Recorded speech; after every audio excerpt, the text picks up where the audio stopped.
乡亲啊，这个夜市啊底用罐真正有效果。高雄的六合夜市，伫个2礼拜内收到92万，平均一天是收到6万外块。我们闯关机。是夜市啊，袂假领，夜市啊消费券减200块通用真正无彩。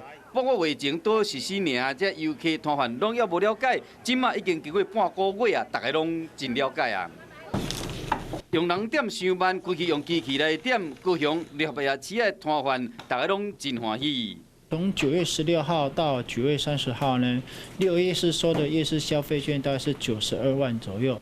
一共收到6万几块夜市券，因为摊贩伊就唔是这，重点是爱你行入来。额外带动的消费可能会乘以2倍到3倍啊。莫阁讲六合夜市啊，无人客啊，这是平时暗时的人，摊贩真欢喜，因为对因来讲，9月中开始就是小月，即马生意佫会使较好，人客加3、4成。我生意加做好，我加做好做。安尼啊，一年一个50块，啊，我蚵仔煎人50块，所以人家哦做好做的。不错啊，我人越来越少。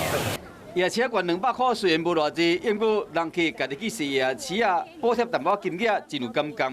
摊商是建议讲，若是讲团客嘛会使补贴，而且会使跨区使用，安尼相信会使增加经济人气。